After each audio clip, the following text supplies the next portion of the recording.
Hello, my name is Michael and welcome to Visionary SimPilot. This is my YouTube channel that I've created because I've been flying in Flight Simulator since 1995 through lots of different simulators, but also I am legally blind. I only have about 15% of my vision. So I've created this channel so that people can find out more ways where they can make Flight Simulator accessible for them, both if you have no vision at all, or if you have some vision like I do, or if you're just older and your vision is starting to decline as you get older.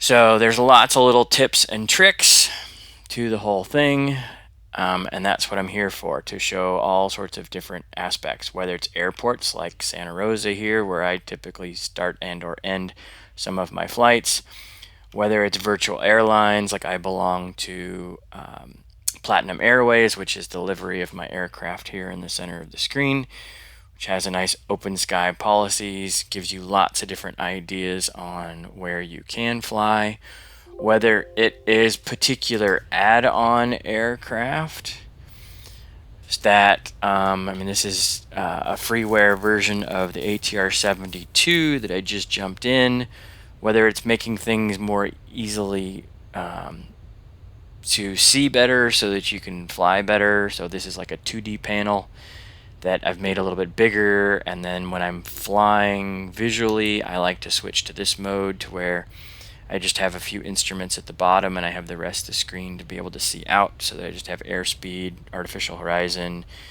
direction indicator, and altitude, as well as vertical speed. So especially like when I'm landing, I like to use these kind of views. And then the 2D panels, they're much more manipulated off of size. You can change the size of the windows a lot. But I will use the 3D panels like this as well sometimes. But it becomes a little bit more confusing for my vision to see out, so I stick more 2D. So there's things like that, and then there are also things like multi-crew experience, or what's referred to as MCE, where you have a virtual co-pilot, so you can just talk to them and they will do things for you, such as this. Set flight level 250. Setting flight level 250. Thank you. You're welcome. And so your virtual co-pilot will actually change, and so if you looked at the altitude indicator here next to the artificial horizon, it went from 20,000 to 25,000, and the virtual co-pilot can do all sorts of things. So there's lots of different add-on software that can read instruments to you or perform certain tasks so that you can fly the way you want to. Whether it's having a virtual co-pilot take care of your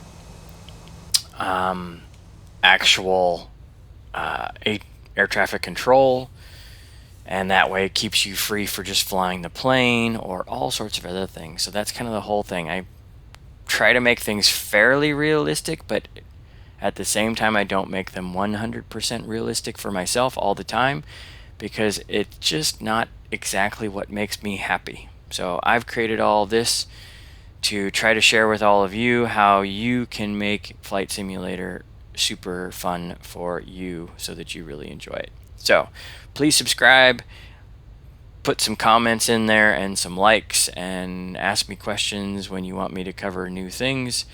Pretty much be covering mostly Prepared 3D and Microsoft Flight Simulator 2020, but I also reference back to like FSX and other things, and other simulators along those lines, even though I don't really use them so much anymore. So hope you all have a great, happy flying and safe day, and your next landing is super smooth, and I will see you in the next video.